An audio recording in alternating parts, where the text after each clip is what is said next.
भारतीय समाज, सामाजिक संस्था, निरंतरता और परिवर्तन, इसके अंतर्गत आज हम देखेंगे 3.1 जाति एवं जाति व्यवस्था।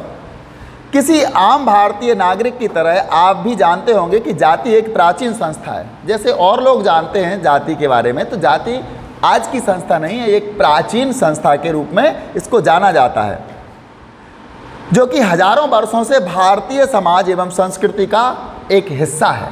हजारों वर्षों से जाति व्यवस्था भारतीय समाज और संस्कृति का एक हिस्सा है।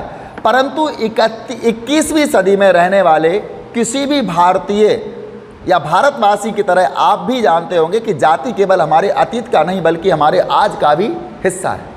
यानी जाति व्यवस्था हजारों वर्षों से हमारे समाज का, हमारी संस्कृति का इतिहास रहा है, हिस्सा रहा है।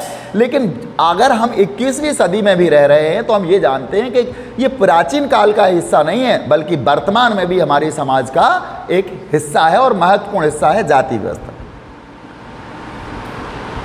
यह दो जातियाँ, एक जो भारत के अतीत का हिस्सा मानी जाती हैं और दूसरी जो कि भारत के वर्तमान का हिस्सा है। दो प्रकार की जातियां ले लो, एक अतीत का हिस्सा है मानी जाती थी और दूसरी जो वर्तमान का हिस्सा है। कहाँ तक समान है, इस खंड में हम इस प्रश्न का उत्तर देने का प्रयास करेंगे। कुछ ऐसी जातियां जो कहती हैं अतीत में हम भारत का हिस्सा थे और कुछ जातियां वो हैं जो कहती हैं वर्तमान का हिस्सा है। इन दोनों में क्या अंतर है, इस पर आज हम बातचीत करेंगे। सबसे पहले हम बात करेंगे अतीत में जाति। अतीत में जाति, अतीत का मतलब होता है भूतकाल में जाति व्यवस्था। जो हमारा गुजरा हुआ समय है प्राचीन काल, उसमें हमारी जाति की क्या स्थिति थी। जाति भारतीय उपमहाद्वीप से जुड़ी अनूठी संस्था है। हमारा जो उपमहाद्वीप है, भारत का पूरा उपमहाद्वीप माना गया। जब पाकिस्तान का भी विभाजन नहीं हुआ था, सब भारत में ही आता था, तो ये एक उपमहाद्वीप के रूप में जाना जाता था। तो एक जाति भारतीय उपमहाद्वीप से जुड़ी अनूठी संस्था है। हालांकि विश्व के अन्य भागों में भी समान प्रभाव उत्पन्न करने वाली सामाजिक संस्थाएं पाई जाती हैं। हमारे यहाँ जाति संस्था है तो विश्व के अन्य भागों में भी कुछ इसी जाति की तरह प्रभाव उत्पन्न करने वाली भी अन्य संस्थाएं विद्यमान है विश्व में। जैसे हमारे यहाँ जाति है वैसे ही अन्य देशों में समान प्रभाव उत्पन्न करने वाली, यानी कि जैसा जाति व्यवस्था प्रभाव उत्पन्न करती है ऐसा ही प्रभाव उत्पन्न करने वाली अन्य संस्थाएं भी मौजूद हैं। परंतु जाति व्यवस्था अपने आप में अपवाद ही है। जाति व्यवस्था अपने आप में क्या है, एक अपवाद है। और संस्थाएं भी पाई जाती हैं विश्व में जाति जैसी, लेकिन जाति व्यवस्था को एक दोष माना गया है, अपवाद माना गया है। हालांकि यह हिंदू समाज की संस्थात्मक विशेषता है, पर इसका प्रचलन भारतीय उपमहाद्वीप के अन्य धार्मिक समुदायों में भी फैला हुआ है, खासकर मुसलमानों, ईसाइयों और सिखों में।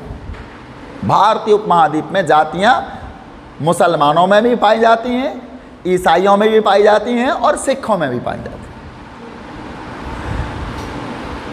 हिंदुओं के अतिरिक्त इनमें भी जातियां होती हैं।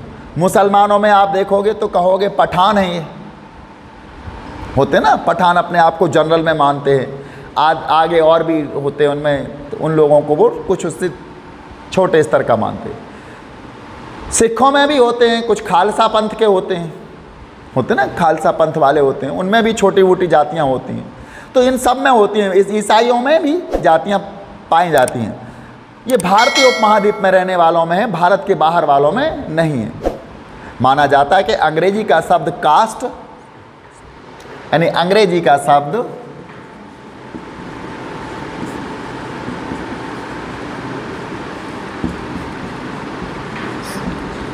कास्ट की उत्पत्ति पुर्तगाली मूल के शब्द कास्टा। माना जाता है कि अंग्रेजी के शब्द कास्ट CASTE की उत्पत्ति पुर्तगाली मूल के शब्द कास्टा से हुई है। यानी ये अंग्रेजी का जो शब्द है इसकी उत्पत्ति पुर्तगाली मूल के शब्द कास्टा CASTA कास्टा से हुई है।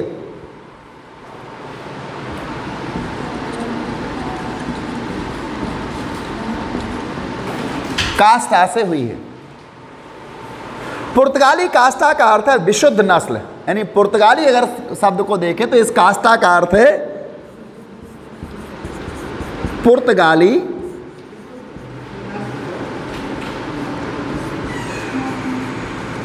कास्टा का अर्थ है विशुद्ध नस्ल।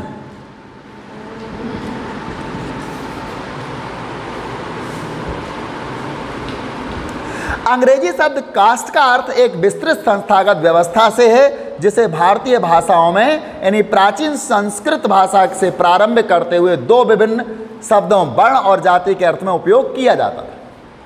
यानी अंग्रेजी का जो शब्द कास्ट है, जो कास्ट लिखा है ना अंग्रेजी का, इसका अर्थ होता है भारतीय मूल का जो शब्द जाति है, ये संस्कृत की शब्द से उसकी उत्पत्ति मानते हैं और इसका मतलब है भारतीय समाज में दो वर्ण व्यवस्थाएं थी, वर्ण व्यवस्था।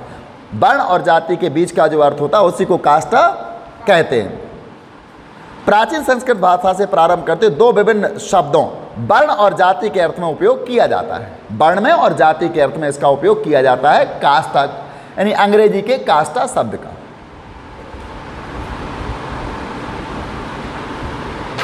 पुर्तगाली शब्द कह रहा है विशुद्ध नस्ल और अंग्रेजी का कास्टा कह रहा है, कास्ट कह रहा है अंग्रेजी का वर्ण और जाति, इसके लिए संबोधित करता है कास्ट से। वो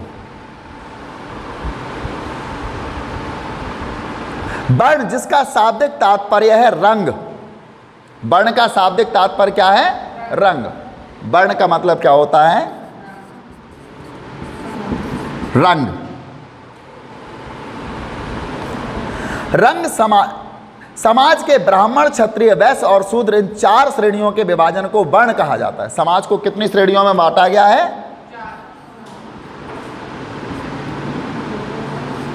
ब्राह्मण, दूसरा क्षत्रिय,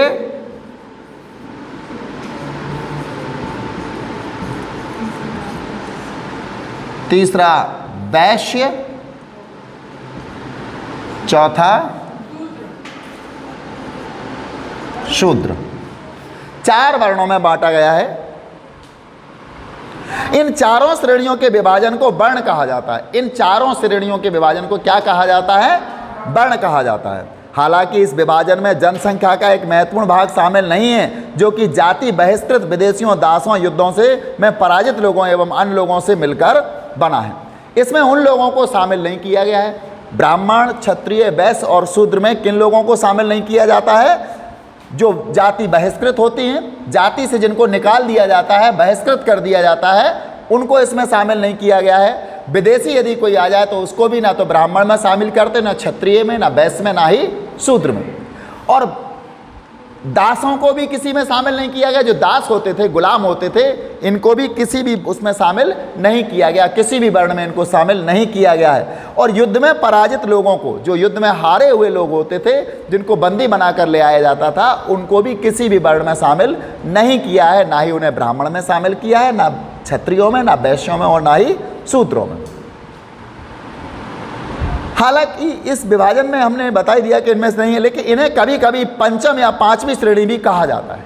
जो दास थे, जो बहिष्कृत लोग थे, जो विदेशी थे, युद्धों में पराजित व्यक्ति होते थे, इनको पंचम वर्ण माना गया कि पांचवा वर्ण इन्हीं का था। जाति एक व्यापक शब्द है जो किसी भी चीज के प्रकार या वंश, किस्म। जाति का तो मतलब एक विस्तृत वर्ण है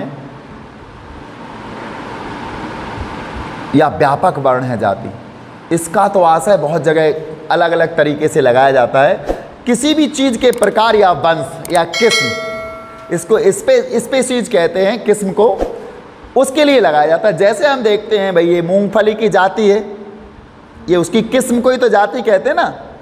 ये अगेत्री जाति है। अगेत्री जाति मतलब सबसे पहले मूंगफली आने वाली, पहले आ जाती है अन्य फसल से, तो उसको अगेत्री जाति का नाम दिया जाता है। चने में भी जातियां होती हैं, तो किस्म होता है इसका आशय। यानी जाति का शब्द व्यापक रूप से इसका प्रयोग किया जाता है। इसका मतलब होता है किसी चीज़ के प्रकार, वंश या किस्म। को संबोधित करने के लिए इस्तेमाल किया जा सकता है। इसमें अचेतन वस्तुओं से लेकर पेड़ पौधों, जीव जंतु और मनुष्य भी शामिल होते। जाति शब्द में अचेतन वस्तुएं, पेड़ पौधे, जीव जंतु भी होते हैं। कभी कभी कहते हैं हम संतरा का पौधा देखते हैं तो कहते हैं ये नींबू प्रजाति का पौधा है, नींबू जाति का पौधा है।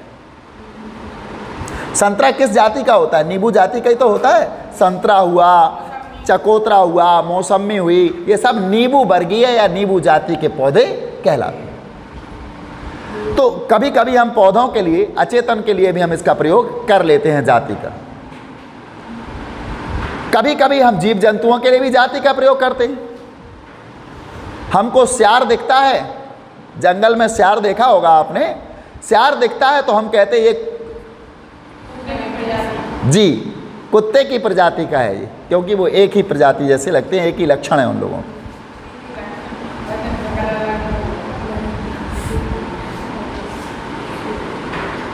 इसमें पेड़ पौधे, जीव जंतु और मनुष्य भी शामिल हैं। जाति किसी की भी हो सकती है, इसका प्रयोग किया जाता है। भारतीय भाषाओं में जाति शब्द का प्रयोग सामान्यतः जाति संस्था के संदर्भ में किया जाता है। हालांकि दिलचस्प यह है कि भारतीय भाषा बोलने वाले लोग अंग्रेजी शब्द कास्ट का प्रयोग भी करने लगे हैं। अब तो भारत में जाति वाले लोग जो हिंदी बोलते हैं, अब वो भी कास्ट का प्रयोग करने लगे। भाई आप किस कास्ट से हैं पूछ लिया जाता है, तो अब भी वो अंग्रेजी के शब्द कास्ट का प्रयोग करने लगे हैं। वर्ण और जाति के आपसी संबंध की सटीक व्याख्या क्या हो, यानी वर्ण क्या है और जाति क्या है, इसकी सटीक व्याख्या क्या हो, तो इसमें मतभेद है। यह प्रश्न विद्वानों के बीच अटकलबाजी व बहस का विषय रहा है। बड़े बड़े विद्वान इसमें अटकलबाजी करते हैं, बहस करते हैं, वर्ण और जाति में क्या अंतर है, वर्ण क्या है, वर्ण की क्या व्याख्या है और जाति की क्या व्याख्या है। अरे वर्ण की व्याख्या रंग पर है और जाति की व्याख्या जन्म पर आधारित होती है।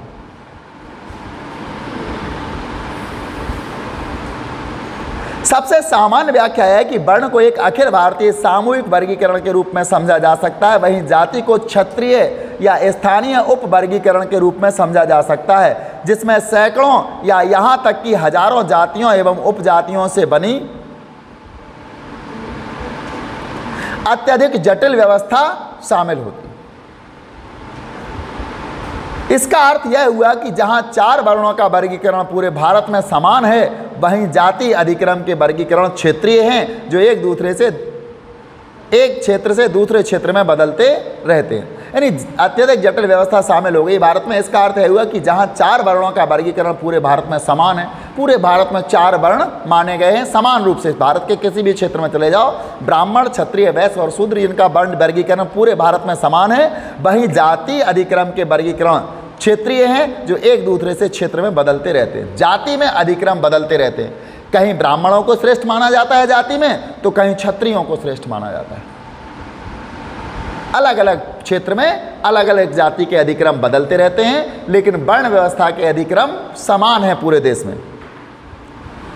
इस बात पर भी मतभेद है कि जाति व्यवस्था की उत्पत्ति का सुनिश्चित काल क्या है। जाति व्यवस्था कब से उत्पत्ति हुई, इसका सुनिश्चित काल क्या है। सामान्यतः यह माना जाता है कि 4 वर्गों का वर्गीकरण लगभग 3000 साल पुराना है। जब 4 वर्णों का वर्गीकरण किया गया था, ब्राह्मण, क्षत्रिय, वैश्य और शूद्र, ये कम से कम 3000 साल पुराना है।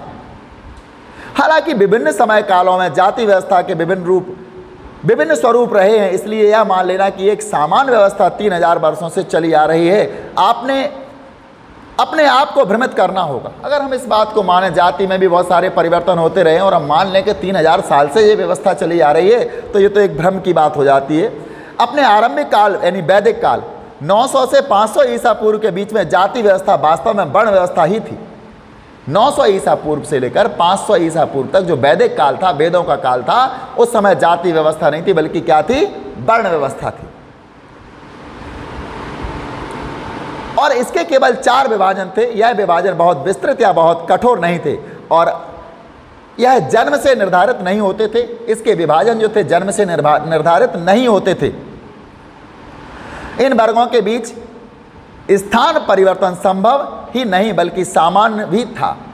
ये वर्ग आपस में स्थान भी बदल सकते थे, कभी भी किसी भी वर्ग का व्यक्ति किसी दूसरे वर्ग में शामिल हो सकता था, बिल्कुल सामान्य और सरल था। अतः उत्तर वैदिक काल में ही जाति एक कठोर संस्था बनी वैदिक काल में तो नहीं थी, लेकिन उत्तर वैदिक काल में, जैसे 500 ईसा पूर्व के बाद की बात करें हम, तो उस वैदिक काल यानी उत्तर वैदिक काल जब आया तो उसमें जाति व्यवस्था के नियम कठोर बन गए, जिससे हम जाति की प्रसिद्ध परिभाषाओं द्वारा परिचित हैं। जाति की सबसे सामान्य निर्धारित विशेषताएं निम्न है। नंबर 1, पहली विशेषता, जाति की आप विशेषताएं लिख लेंगे।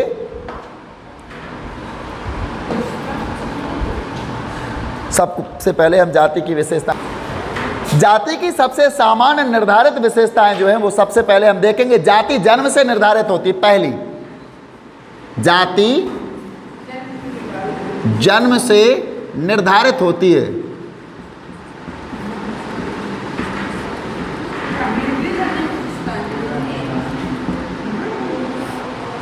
एक बच्चा अपने माता पिता की जाति में ही जन्म लेता है। एक बच्चा अपने माता पिता की जाति में ही जन्म लेता है।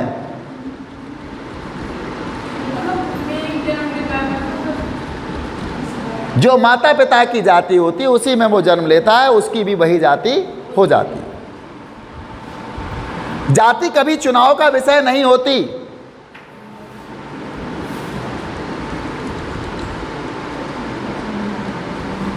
जाति कभी, हम उस चुनाव की बात कर रहे हैं जो जन्म लेने वाला है वो सोचे कि हमें किस जाति का चयन करना है, ऐसा नहीं है।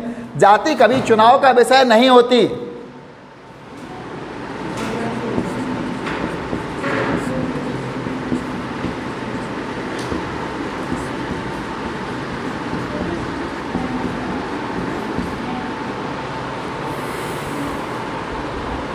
हम अपनी जाति को कभी भी बदल नहीं सकते। हम अपनी जाति को कभी भी बदल नहीं सकते।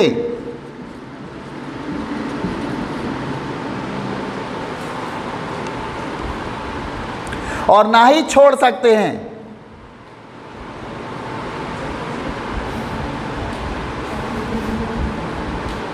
और ना ही छोड़ सकते हैं। ना ही छोड़ सकते हैं।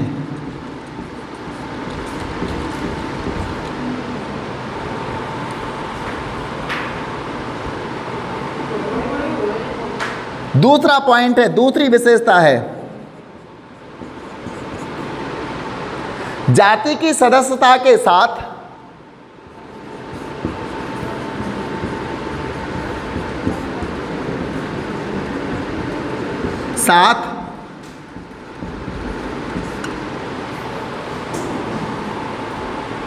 विवाह संबंधी कठोर नियम शामिल होते हैं। विवाह संबंधी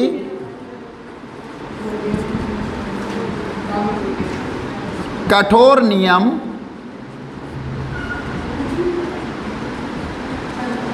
शामिल होते हैं।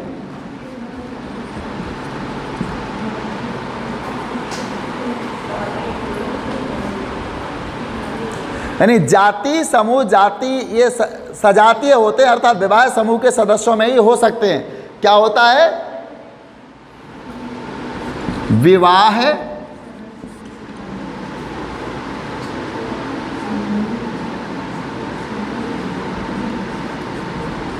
सजातीय सदस्यों के मध्य ही हो सकते हैं।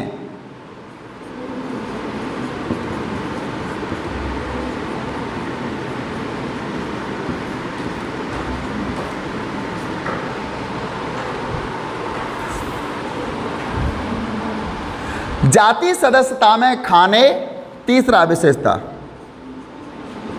जाति सदस्यता में खाने और खाना बांटने के बारे में नियम भी शामिल होते हैं। खाने और खाना बांटने के बारे में नियम भी शामिल होते हैं।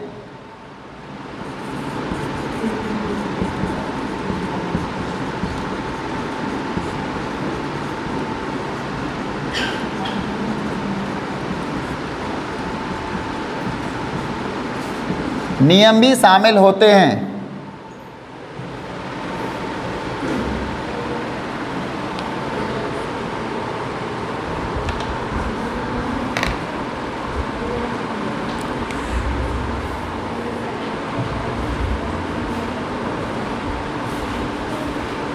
यानी किस प्रकार का खाना खा सकते हो और किस प्रकार का नहीं।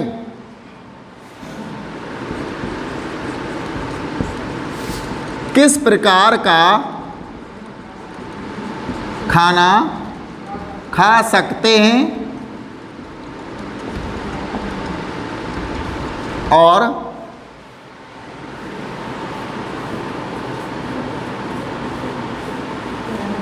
किस प्रकार का नहीं, यह भी शामिल होता है।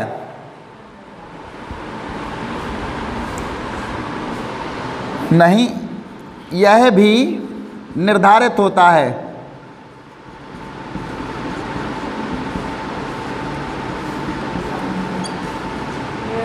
साथ ही साथ इसमें यह भी नियम होता है कि किसके साथ खाना बांटकर खाया जा सकता है, या यह भी निर्धारित होता है।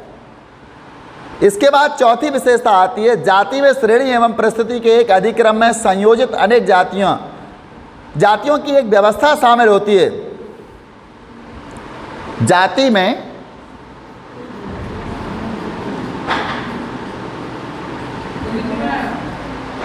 जाति में श्रेणी एवं परिस्थिति के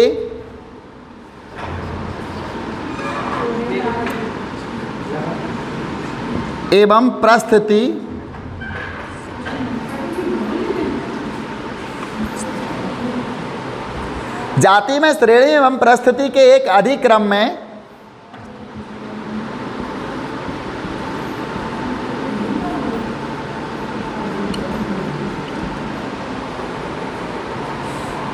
संयोजित अनेक जातियों की अधिक्रम में संयोजित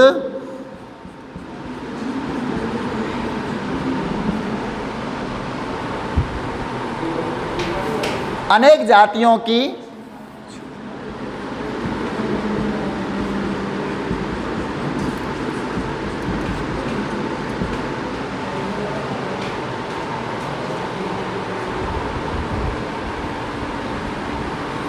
एक व्यवस्था शामिल होती है।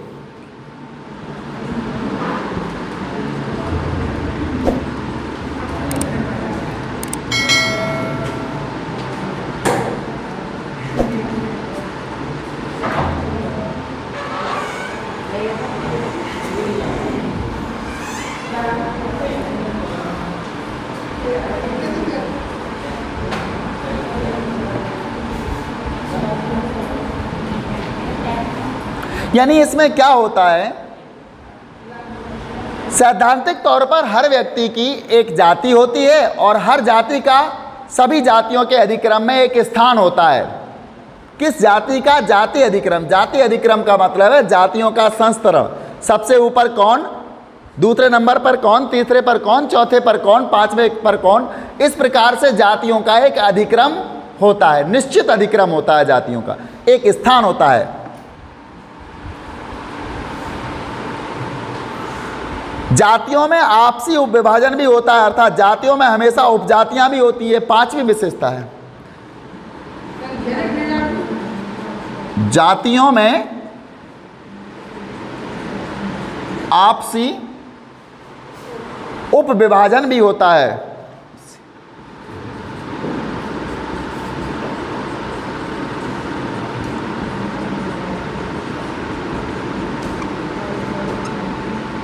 उपविभाजन भी होता है, अर्थात जातियों में हमेशा उपजातियां होती हैं।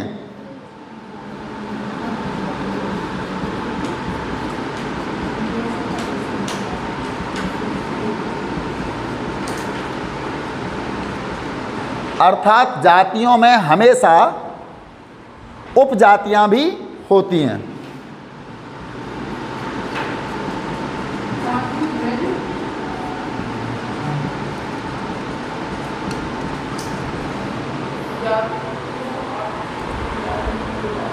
कभी कभी उपजातियों में भी उपजातियां होती हैं, इसे खंडात्मक संगठन यानी सेगमेंटल ऑर्गेनाइजेशन कहते हैं।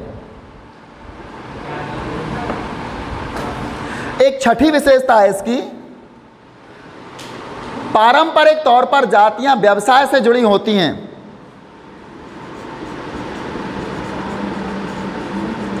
पारंपरिक तौर पर जातियां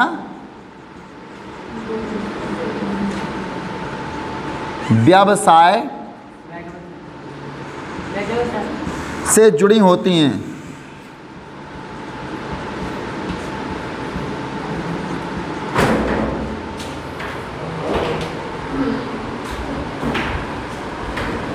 एक जाति में जन्म लेने वाले व्यक्ति उस जाति से जुड़े व्यवसाय को ही अपना सकता है।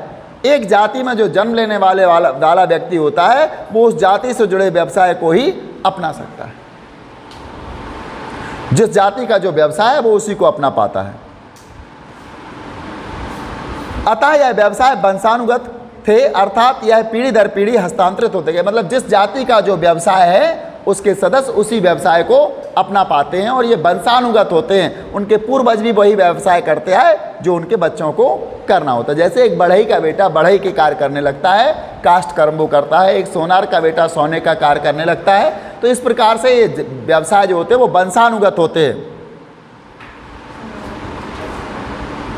एक जाति का सदस्य दूसरी जाति के निश्चित कार्यों को नहीं कर सकते, उनके जो व्यवसाय होते हैं वो उसको वो नहीं कर पाते।